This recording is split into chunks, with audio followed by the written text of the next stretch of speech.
Oh bonjour internet, ceci est un message subliminal pour que tu t'abonnes, tu likes, tu partages et aussi que tu te souviennes que moi je suis écrivain. Donc va me donner des sous sur Patreon, sur Privstar, Tipeee et tout le tralala. Et puis va voir aussi les vidéos de mes bouquins. Et puis acheter mes bouquins aussi évidemment. Sur ce, bonne vidéo à vous.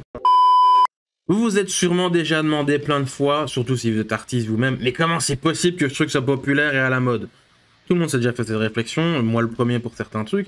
Et parfois de très très bonnes raisons, genre réellement, comment ça se fait que ce truc-là, ça a été la mode un moment?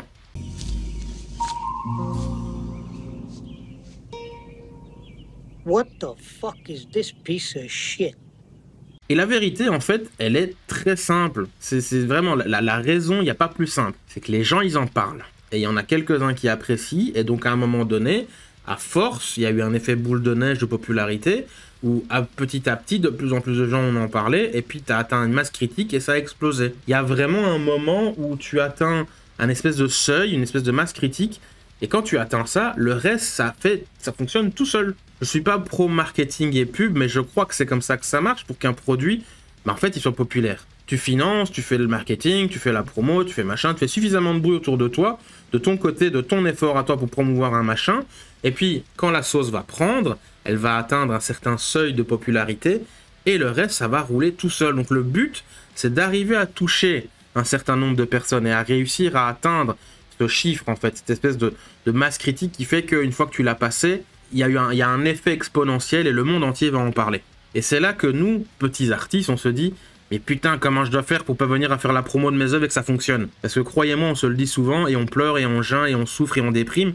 Parce que souvent, je suis désolé, c'est la vérité, hein, les œuvres qui sont populaires, elles sont pas forcément géniales. Et les petits artistes qui font des trucs mais extraordinaires, eux, on n'en parle pas. Parce qu'ils n'arrivent pas à se vendre.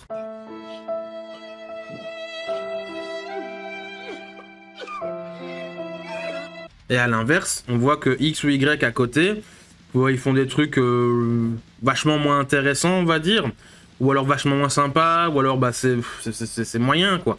Mais eux, ils arrivent sans problème à péter des records. Et l'explication, c'est un peu comme j'ai dit, sauf que c'est encore plus cynique là pour le coup. Ils ont des potes, ou des connexions, ou ils ont réussi à convaincre une personne influente, ou plusieurs de ces éléments à la fois. C'est tout. Money, money, money, money, money, money.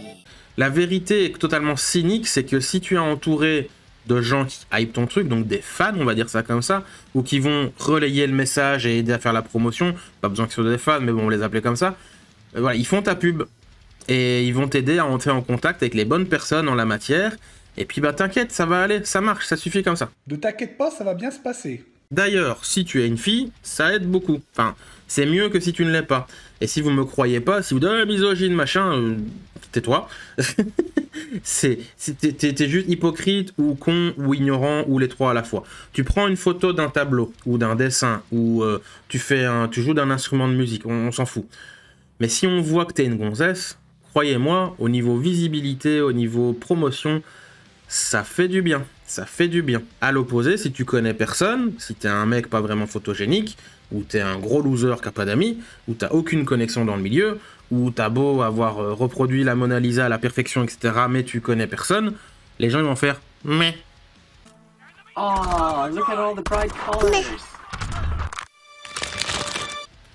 Parce qu'il n'y a pas d'engouement. Autour de ton travail, du résultat, de ce que tu fais, le produit, il n'y a rien. C'est mort, il n'y a pas de fans, personne n'est content. On en revient au phénomène des boys bands, notamment dans les années 80 et 90, début 2000 un peu aussi.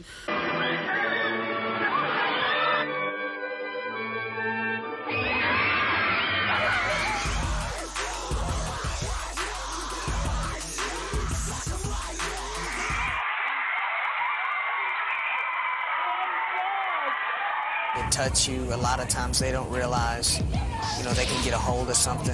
À savoir que plus il y a de jeunes donzelles qui hurlent à la mort devant les artistes, plus les artistes seront populaires. Pourquoi? Ça a l'air cool.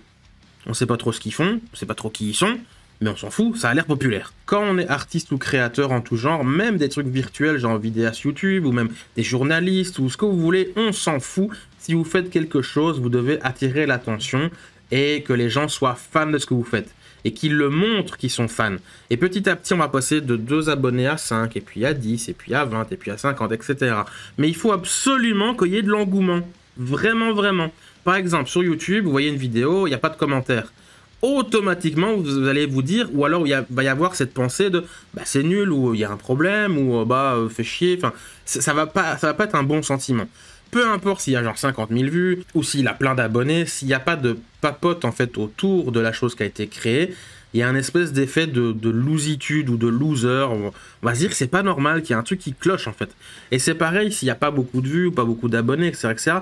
Mais le plus impactant, ça reste les commentaires. C'est pour ça qu'il y a beaucoup de gens sur des vidéos de YouTube, notamment des petits vidéastes pour les aider. Ils vont dire pour l'algorithme. Et ils vont mettre ça en commentaire. Et en vrai, c'est génial. Ça aide énormément. Donc faites-le. Vraiment. N'ayez pas peur. Je prends. Ça aide à la visibilité, au succès d'une vidéo, au succès de la chaîne ou du vidéaste. Non seulement l'algorithme, il aime ça, a raison en fait, hein, parce que s'il y a plus de commentaires, c'est que la vidéo, elle fonctionne bien, mais aussi ça encourage les gens à eux aussi poster ou interagir avec la vidéo. C'est un cercle vertueux en fait.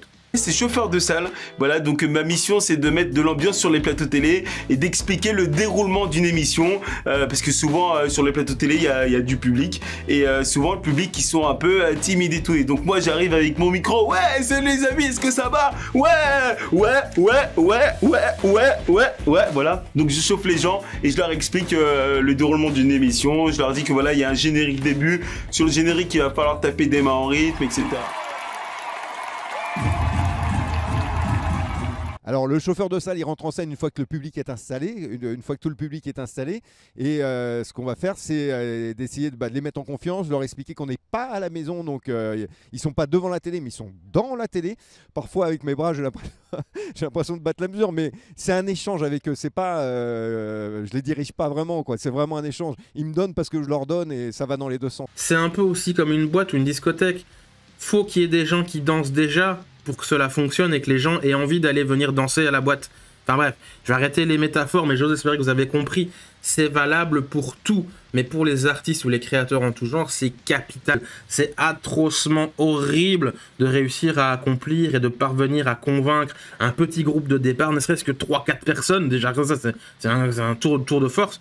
Et ensuite pouvoir garder ces personnes et de capitaliser, je suis désolé du terme, sur cette fanbase toute petite pour continuer à faire venir d'autres personnes et faire que le cercle il grandisse, et voilà.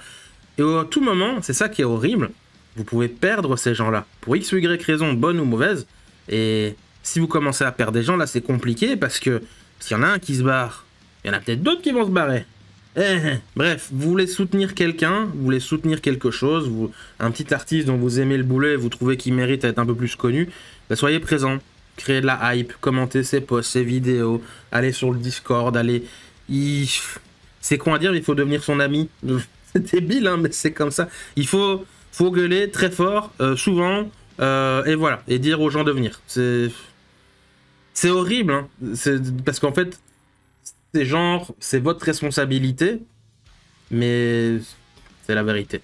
Sans public, même les titans du divertissement comme Disney, comme Warner Brothers, comme Nintendo, Microsoft, blablabla, tout ça, sans public, ils sont rien. Et c'est encore plus vrai pour tous les tout petits qui, eux, ils aimeraient pouvoir simplement faire de leur passion leur métier.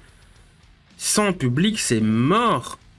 Votre soutien en tant que public, en tant que lecteur, en tant que viewer, en tant que de ce que vous voulez, les fans, le public, le soutien de ces gens-là, ça a plus de valeur que tout l'or du monde.